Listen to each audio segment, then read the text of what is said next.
Good morning students and my dear friends. Today is 8th of December 2023 Friday. Lecture start करने से पहले अगर आपको बिजनेस स्टैंडर्ड और मिंट की पीडीएफ चाहिए तो आप इनकी रिस्पेक्टिव वेबसाइट्स पर लॉगिन कर सकते हैं।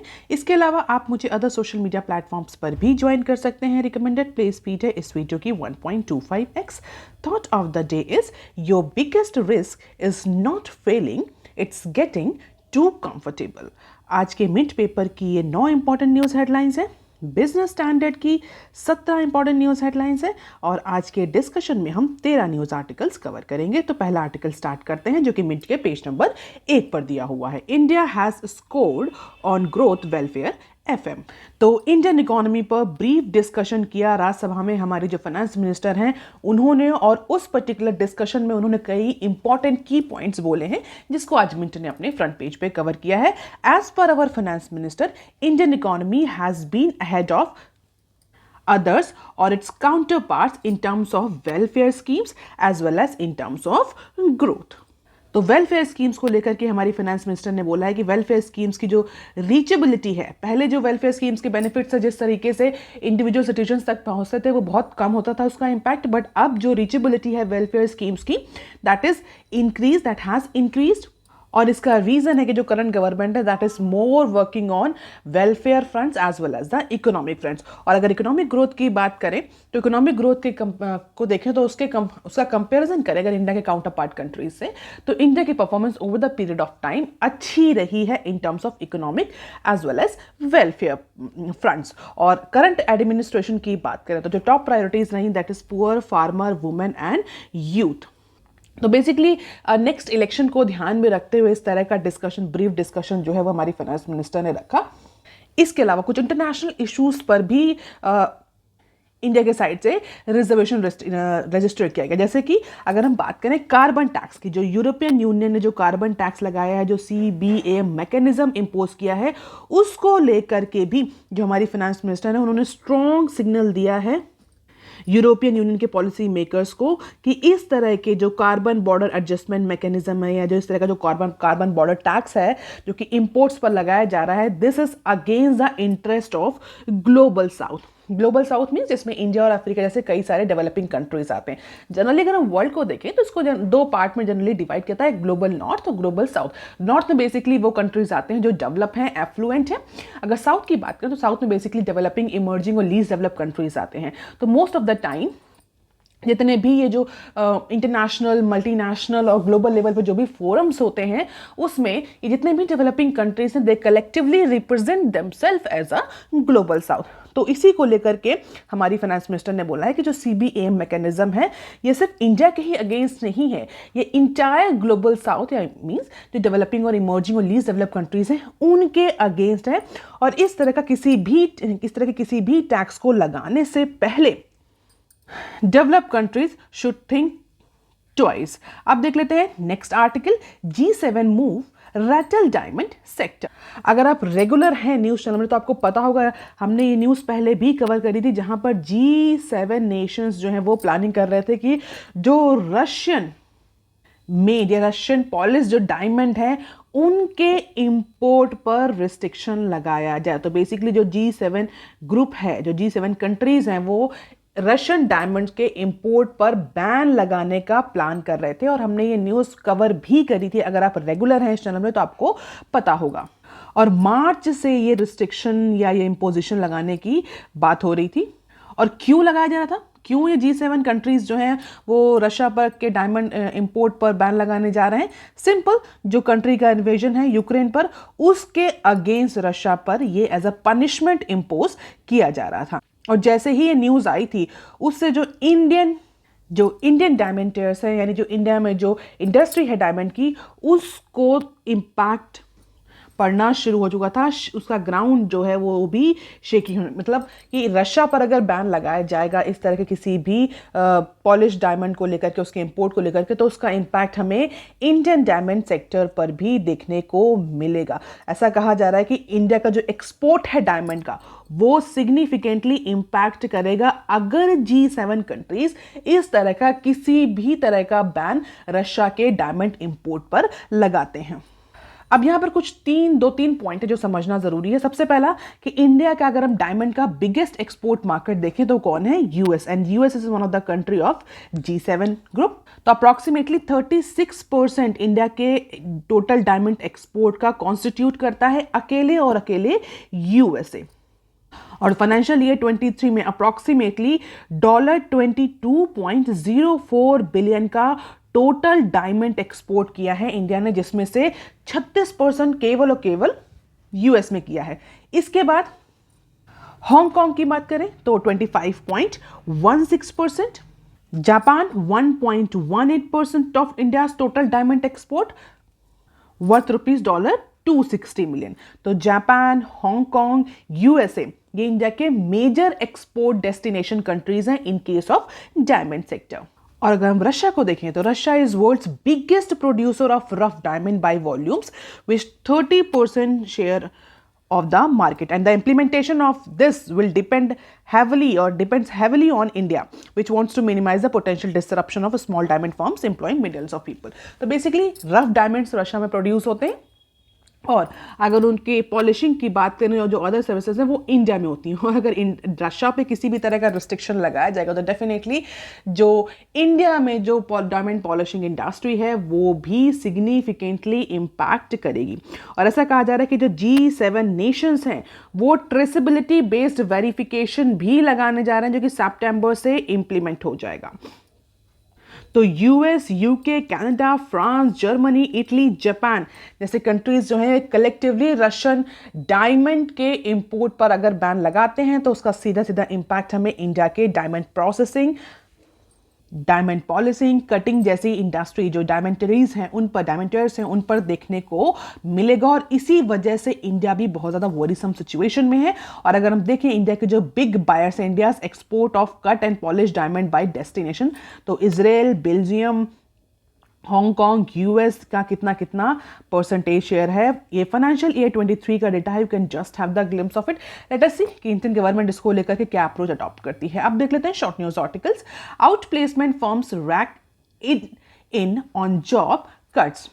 So outplacement services which help employees on firing line find new avenues are doing roaring business at a time when many Indian companies are shedding staff। हम सभी जानते हैं कि चाहे आईटी सेक्टर और स्पेशली आईटी सेक्टर की बात करें, इसके अलावा ये सारे अदर सेक्टर्स हैं जहाँ पर भी हमें या तो रिक्रूटमेंट या तो हायरिंग फ्रीज देखने को मिल रही है, या किसी सेक्टर में हमें स्पेशली किसी कंपनीज में हमें जो है वो टर्मिनेशन या रिट्रेंचमेंट की सिचुएशंस भी देखने को मिल रही है। इसी कंटेक्स्ट में जो स्टार्टअप्स हैं, जो आईटी और आईटी सर्विसेज और रिटेल सेक्टर्स की जो छोटी छोटी कंपनीज है, they are reaching out to help the retrench staff, human resource and man power agencies.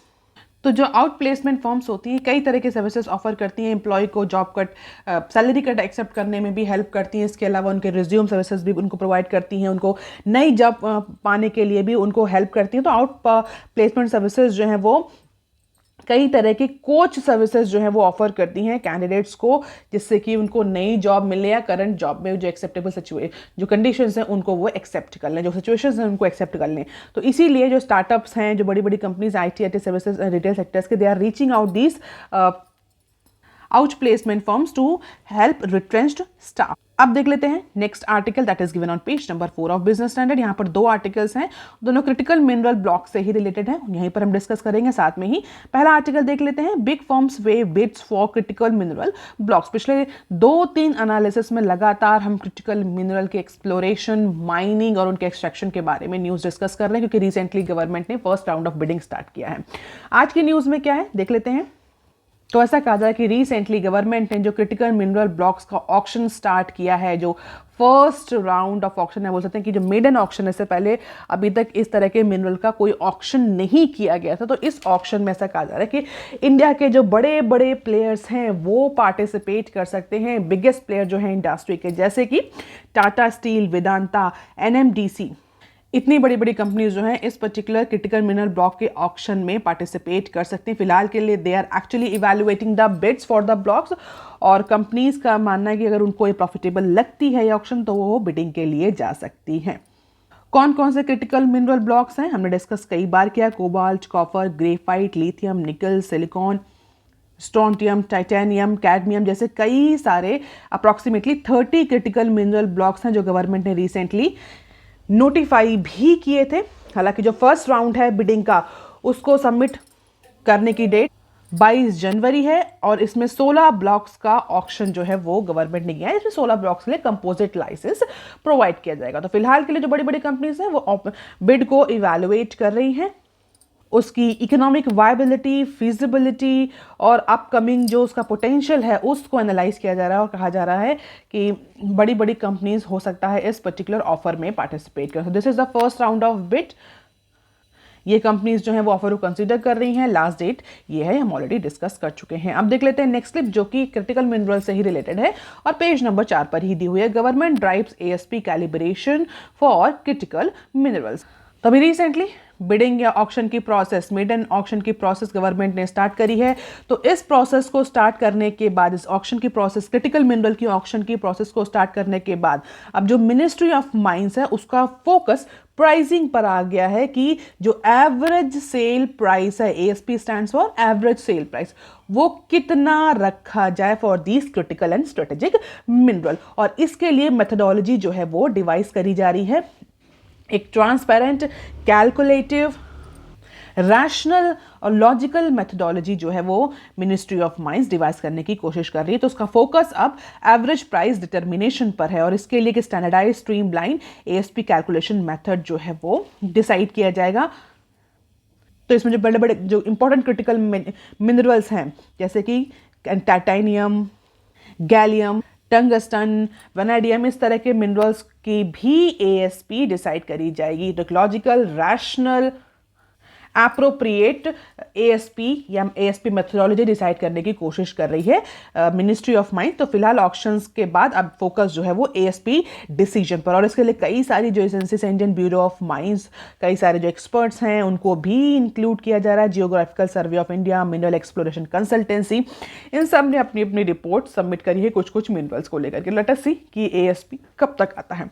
अब देख लेते हैं article number 6 that is given on page number 4 of Business standard. CEA अर्ज India INC to step up investment. CEA stands for Chief Economic Advisor. तो कौन है हमारा chief economic adviser? Mister V Anantha Nageswaran.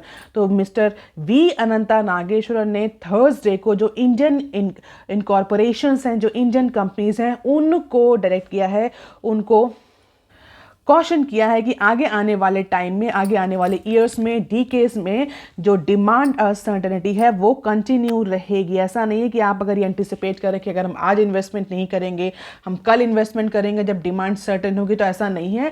आगे आने वाला जो डीकेड है उसमें भी जो डिमांड अनसर्टेनिटी है, जो चाहे वो ग्लोबल फैक्टर्स की वजह से हो, ग्लोबल इवेंट की वजह से हो, चाहे वो डोमेस्टिक फैक्टर्स हो, डोमेस्टिक इवेंट की वजह से हो, ये जो डिमांड अनसर्टेनिटी है ये कंटिन्यू रहेगी। तो आप इस डिमांड अनसर्टेनिटी की वजह से अपना जो इन्वेस्टमेंट है, चाहे वो कैपिटल इन्वेस्टमेंट हो या अदर इन्वेस्टमेंट हो, उसको रिस्ट्रिक्ट ना करें, उसको डिक्लाइन ना करें, उसको पोस्टपोन ना करें in order to repair your balance sheet. Investment को कंटिन्यू रखें, क्योंकि अगर आप वेट इस बात का कर रहे हैं, आप मीन्स अगर कंपनीज इस बात का वेट कर रही हैं कि आगे कुछ टाइम बाद डिमांड सर्टेनिटी मिलेगी, जो इंटरनेशनल इवेंट्स हैं, जो ग्लोबल इवेंट्स हैं, उनका इम्पैक्ट रिड्यूस होगा, तो प्रोबेबली ऐसा नहीं है। आगे आने वाले डिकेड में, जो ये डिकेड चल रहा है, आगे आने वाले टाइम पीरियड है, इसमें भी प्रोबेबली डिमांड अनसर्टेनिटी मेंटेन रहेगी। So don't hold back your investment, just go for risk taking process, क्योंकि अब वो डिमांड सर्टेनिटी, स्टेबिलिटी वाला एनवायरनमेंट फिलहाल के लिए लॉन्ग टर्म तक नहीं आने वाला है। अगर कोविड की बात करें तो रिकवरी इकोनॉमीज में स्टार्ट हो चुकी है और गवर्नमेंट भी उसी पैटर्न में काम कर रही है, और इसीलिए जो प्राइवेट कंपनीज हैं, जो प्राइवेट प्लेयर्स हैं, उनको इन्वेस्टमेंट करना चाहिए। तो जो बैलेंस है between consumption and investment, that need to be maintain, as usually the consumption has to be residual in growth cycle। तो हमारे चीफ इकोनॉमिक एडवाइजर ने क्लियरली बोल दिया है कि डिमांड सर्टेनिटी फिलहाल के लिए अपकमिंग टाइम में हमें देखने को नहीं मिलेगी। अब देख लेते हैं next article. Private bank increase FD market. FD means fix deposit या टर्म डिपॉजिट्स भी बोलते हैं। तो यहाँ पर जो प्राइवेट बैंक्स हैं उनका एफडी मार्केट में जो टर्म डिपॉजिट्स हैं उसमें उनका जो परसेंटेज, उनका जो शेयर इंक्रीज हुआ है उसको लेकर के न्यूज़ है, देख लेते हैं। Private sector banks has increase their share in term deposit to 35%। और Q2 का फाइनेंशियल ईयर 24 यानी फाइनेंशियल ईयर 24 के Q2 में जो प्राइवेट सेक्टर बैंक हैं उनका share, market share term deposit में इंक्रीज हुआ है अप टू 35%, यानी 35% उनका मार्केट शेयर इस समय टर्म डिपॉजिट स्पेस में, जो कि पिछले क्वार्टर यानी Q4 ऑफ फाइनेंशियल ईयर 23 की बात करें, Q4 ऑफ फाइनेंशियल ईयर 23 में जो 32% था, तो 32% से इंक्रीज होकर के 35% हो गया है। जबकि अगर हम पब्लिक सेक्टर बैंक्स को देखें, PSBs को देखें, तो उनका जो मार्केट शेयर है फिक्स डिपॉजिट्स में, टर्म डिपॉजिट में, वो डिक्लाइन हुआ है ड्यूरिंग द सेम पीरियड। यानी फाइनेंशियल ईयर 23 के Q4 के कंपैरिजन में फाइनेंशियल ईयर 24 के Q2 में अगर कंपेयर करें तो जो PSBs हैं उनका टर्म डिपॉजिट या एफडी में जो उनका शेयर है वो रिड्यूस हुआ है। फाइनेंशियल ईयर 23 के Q4 में इट वाज 62%, जो कि रिड्यूस होकर के 60% हो गया। तो डेफिनेटली जो ये डिक्लाइन हुआ ये कहाँ गया है, ये प्राइवेट सेक्टर में गया है। तो मार्केट शेयर टर्म डिपॉजिट में प्राइवेट सेक्टर का इंक्रीज हो रहा है, जो कहीं ना कहीं इंडिकेट कर रहा है कि जो प्राइवेट सेक्टर्स हैं they are focusing more on efficiency and banking services in comparison to public sector banks. और अगर रिजर्व बैंक ऑफ इंडिया का डेटा देखें तो FDs of private sector banks have increase to 39.52 trillion from 33.43 trillion in terms of volume, जो कि मार्च 2023 और सितंबर 2023 तक का डेटा है। तो वॉल्यूम में, वैल्यूएशन में इतना इंक्रीज हुआ है। हालांकि वैल्यूएशन में इंक्रीज अगर हम देखें तो पब्लिक सेक्टर बैंक्स जो हैं उनमें भी हमें इंक्रीज देखने को मिला है सेम पीरियड में। पहले उनका सितंबर 2023 में 68.28 था और मार्च में 64.0 ट्रिलियन था। तो इंक्रीज दोनों में ही दिखने को मिला, लेकिन मार्केट शेयर जो है वो प्राइवेट बैंक का इंक्रीज है। इट मीन्स जो ग्रोइंग डिमांड है एफडी की, टर्म डिपॉजिट की, उसको प्राइवेट सेक्टर बैंक या प्राइवेट सेक्टर बैंक का जो सेक्टर है वो एफिशिएंटली कैप्चर कर रहा है in comparison to public sector banks. Simple reason है, aggressive client acquisition and offering of better services by private sector banks. तो प्राइवेट सेक्टर बैंक्स जो है वो क्लाइंट एक्विजिशन पर बेटर सर्विसेज ऑफर करने, इन सारे फैक्टर्स के बेसिस पर वो PSB से उनका मार्केट शेयर स्नैच कर रहे हैं। अब देख लेते हैं short news articles. Sitharaman rules out spectacular interim budget. तो हमारे जो फाइनेंस मिनिस्टर हैं उन्होंने बोल दिया है जो अपकमिंग बजट आने वाला है, यानी नेक्स्ट जो ईयर का जो बजट आएगा, स्पेशली इंटरिम बजट, उसमें कोई बहुत ही स्पेक्टेक्युलर अनाउंसमेंट नहीं करी जाएंगी जैसा कि एंटिसिपेट किया जा रहा था। कहा जा रहा था कि जो अपकमिंग बजट है ये पॉलिटिकली मोटिवेटेड होगा, जिससे कि बीजेपी गवर्नमेंट को अपकमिंग जनरल इलेक्शन में फायदा मिले। लेकिन उसको रूल आउट करते हुए हमारी जो फाइनेंस मिनिस्टर हैं उन्होंने क्लियरली बोल दिया है कि government is not going to give or government is not going to have any spectacular announcement before the general election। तो कोई बहुत बड़ा या कोई बहुत अच्छा या कोई बहुत ही पॉपुलिस्ट बजट इस पर्टिकुलर अपकमिंग फाइनेंशियल ईयर में देखने को नहीं मिलेगा। और कहाँ कहाँ उन्होंने एक इवेंट ऑर्गेनाइज किया था, कॉन्फेडरेशन ऑफ इंडियन इंडस्ट्री, जहाँ पर फाइनेंस मिनिस्टर ने इस बात को रूल आउट कर दिया है कि जो अपकमिंग बजट है वो पॉपुलिस्ट होगा या कोई बहुत हमें बड़ी बड़ी स्कीम्स का अनाउंसमेंट देखने को मिलेगा। ऐसा कुछ नहीं होगा। गवर्नमेंट का फोकस इकोनॉमिक ग्रोथ पर होगा, जिससे कि और ये इकोनॉमिक ग्रोथ जो है वो इंक्लूसिव होगी, मतलब ऐसा किसी स्पेशल सेक्टर पर या स्पेशल सेगमेंट पर फोकस नहीं होगा। लगभग ऑल सेक्टर्स या सभी सेक्टर्स उसमें इंक्लूड होंगे और एक जो फोकस होगा बजट का वो इकोनॉमिक ग्रोथ पर होगा, ना कि किसी बहुत बड़ी स्पेक्टेकुलर अनाउंसमेंट और जनरल इलेक्शन पर। आप देख लेते हैं next clip. Stop producing ethanol from sugar cane juice government to mills. तो जैसा कि एंटिसिपेट किया जा रहा है कि इस शुगर सीजन में 2023 और 2024 में जो शुगर का प्रोडक्शन है वो डाउन होगा, वो डिक्लाइन होगा। और इसी को देखते हुए प्रोएक्टिव बेसिस पर जो सेंट्रल गवर्नमेंट है उसने डायरेक्शंस दिए हैं जितनी भी शुगर मिल्स हैं उनको, कि आप शुगर केन जूस को और शुगर केन सिरप जो हैं उनको यूज ना करें एथेनॉल प्रोडक्शन के लिए। अगर हम एथेनॉल प्रोडक्शन की बात करें तो इंडिया का बहुत एम्बिशियस प्रोग्राम है एथेनॉल ब्लेंडिंग का, एथेनॉल प्रोडक्शन को लेकर के। लेकिन इस पर्टिकुलर सीजन में ऐसा एंटिसिपेट किया जा रहा है कि शुगर केन का प्रोडक्शन जो है इम्पैक्ट करेगा, जिसकी वजह से शुगर सिरप, शुगर जूस और जो शुगर ग्रेन्स हैं उनका प्रोडक्शन इंपैक्ट करेगा। तो डोमेस्टिक सप्लाई मेंटेन रहे, इन्फ्लेशन ना बढ़े, प्रॉपर सप्लाई, प्रॉपर अवेलेबिलिटी और अफोर्डेबिलिटी शुगर की रहे, इस चीज़ को ध्यान में रखते हुए गवर्नमेंट ने जितनी भी शुगर मिल्स हैं उनको डायरेक्शंस दिए हैं कि इस साल जो शुगर केन और शुगर सिरप हैं उनको एथेनॉल प्रोडक्शन के लिए यूज़ ना किया जाए, और जो भी एथेनॉल प्रोडक्शन के टारगेट हैं उनको बी हैवी मोलासेस से पूरा करने की कोशिश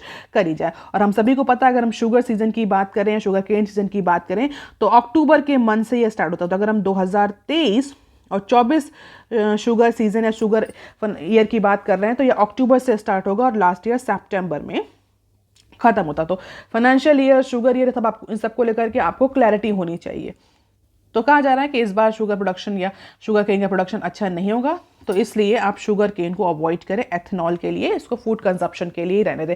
हालांकि ऐसा पहली बार नहीं हो रहा, फूड और एथेनॉल और फ्यूल के बीच में हमेशा से ही एथिकल डिलेमा रहता है गवर्नमेंट और इंडस्ट्रीज में। आप देख लेते हैं next clip, reality boost IT SEZ developers get flexibility to use vacant space. तो कॉमर्स मिनिस्ट्री ने जो special economic zone, SEZ stands for special economic zone, तो स्पेशल इकोनॉमिक जोन के जो डेवलपर्स हैं, जो IT कंपनीज हैं, जो इंफॉर्मेशन टेक्नोलॉजी और IT इनेबल्ड सर्विसेज कंपनीज हैं, उनके लिए थोड़ा सा लाइफ आसान कर दी है। तो एक्चुअली न्यूज़ का है, रिसेंटली जो IT और ITES कंपनीज हैं जो कि स्पेशल इकोनॉमिक जोन में सेटअप होती थी और उनको स्पेशल इकोनॉमिक जोन में सेट होने के लिए, अपने ऑफिसेस को स्टार्ट करने के लिए बहुत सारे टैक्स इंसेंटिव्स, टैक्स हॉलीडेज दिए जाते थे। तो फिलहाल के लिए गवर्नमेंट ने वो सारे टैक्स हॉलीडेज विदड्रॉन करने का डिसीजन लिया है और उसी के बाद से जो डेवलपर्स हैं स्पेशल इकोनॉमिक जोन के, जैसे कि DLF हो गया, हीरानंदिनी ग्रुप हो गया, जो अदर ग्रुप्स हैं बेसिकली जो रियल स्टेट डेवलपर्स हैं जो कि SEZ को डेवलप करते हैं, उनको थोड़ा सा रिलैक्सेशन प्रोवाइड है, क्योंकि अब IT और ITES जो कंपनीज हैं जो पहले स्पेशल इकोनॉमिक जोन में सेटअप होती थी, अब वो नहीं होगी क्योंकि उनको कोई टैक्स हॉलीडे नहीं मिल रहा है, गवर्नमेंट ने विड्रॉ कर लिया है। तो जो डेवलपर्स हैं SEZ के, उनको थोड़ा सा रिलीफ प्रोवाइड किया है गवर्नमेंट ने बोला है कि these vacant spaces can be proposed to other companies other than IT और ITES। तो अब कोई ज़रूरी नहीं है कि उन्हें वो IT ITES को ही ऑफर करें, अब वो अदर का सेक्टर की कंपनीज को भी ऑफर कर सकते हैं, subjected to riders and note from the board of approval. तो SEZ रूल 2006 में अमेंडमेंट नोटिफाई करते हुए मिनिस्ट्री ने बोल दिया है कि नॉन प्रोसेसिंग एरिया डिक्लेयर किया जाएगा पार्ट ऑफ SEZ को, where free zone rules would not be apply, और जो डेवलपर्स हैं वो कंप्लीट फ्लोज जो हैं वो ऑफर कर सकते हैं अदर कंपनीज को, other means other than IT and ITES।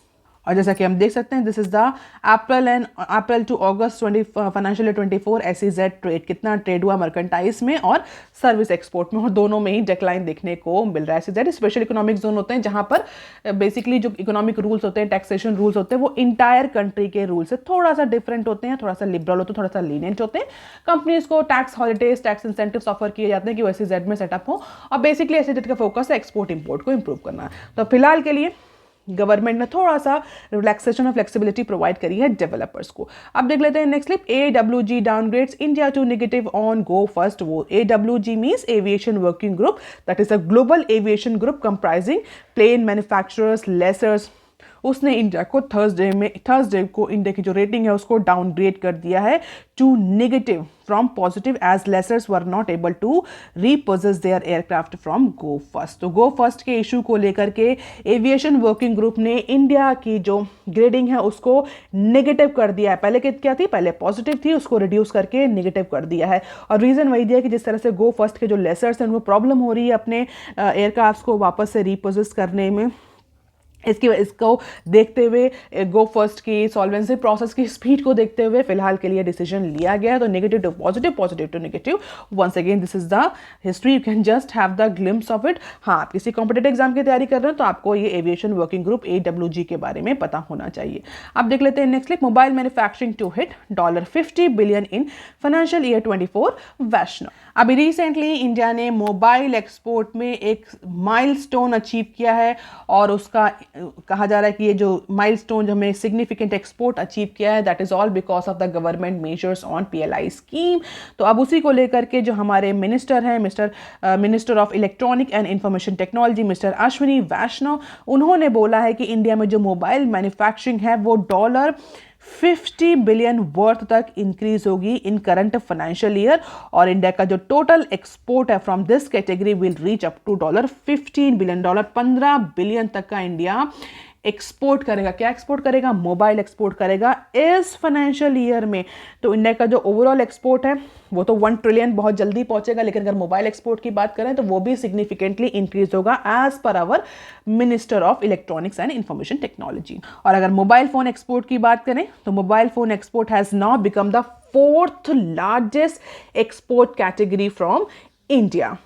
और ऐसा कहा जा रहा है कि अपकमिंग 2 to 3 ईयर्स में 4th लार्जेस्ट कैटेगरी से इंक्रीज होगा, 2nd या 3rd पोजीशन पर आ जाएगा, क्योंकि जिस तरीके से गवर्नमेंट फोकस कर रही है मोबाइल और इलेक्ट्रॉनिक मैन्युफैक्चरिंग और एक्सपोर्ट को लेकर के, definitely it is going to increase in export list. अभी टॉप 5 कैटेगरीज कौन सी हैं? तो पेट्रोलियम, डायमंड, आयरन, स्टील और pharmaceuticals, all these makes the top 5 export categories.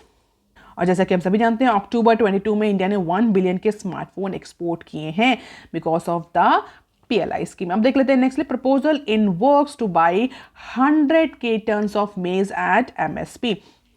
तो जिस तरीके से शुगर की सप्लाई को टाइट देखा जा रहा है, क्यों टाइट देखा जा रहा है, अभी हमने प्रीवियस न्यूज़ में डिस्कस किया। तो with the supply of sugar looking tight with every passing month, now government is actually looking towards a proposal to make maize one of the primary items of feed stock in the ethanol blending program। तो अभी हमने discuss किया है कि sugar mills को restrictions दिए गए हैं कि शुगर सिरप या शुगर जूस जो हैं उन्हें यूज़ ना किया जाए एथेनॉल बनाने के लिए।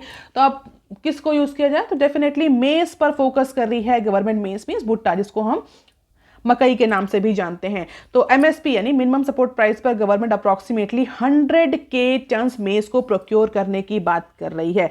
तो फीड स्टॉक्स जो है rice, maize, B heavy molasses, C heavy molasses, sugar juice, इनकी ईल्ड जो है वो इतनी एंटिसिपेट करी गई। तो फिलहाल गवर्नमेंट शुगर के juice, sugar cane, sugar syrup को अवॉइड करके मेज को प्रोक्योर करने जा रही है in order to make its ethanol blending program successful. तो अभी फिलहाल के लिए प्रपोजल है जहाँ पर 100K टन्स के मेज या मकई को प्रोक्योर करने की बात करी जाए और इसके लिए फाइनेंशियल सपोर्ट्स भी स्टेट एजेंसीज को प्रोवाइड किया जाएगा। So that is all for today students. Please like, share and subscribe. Thank you. Have a nice day.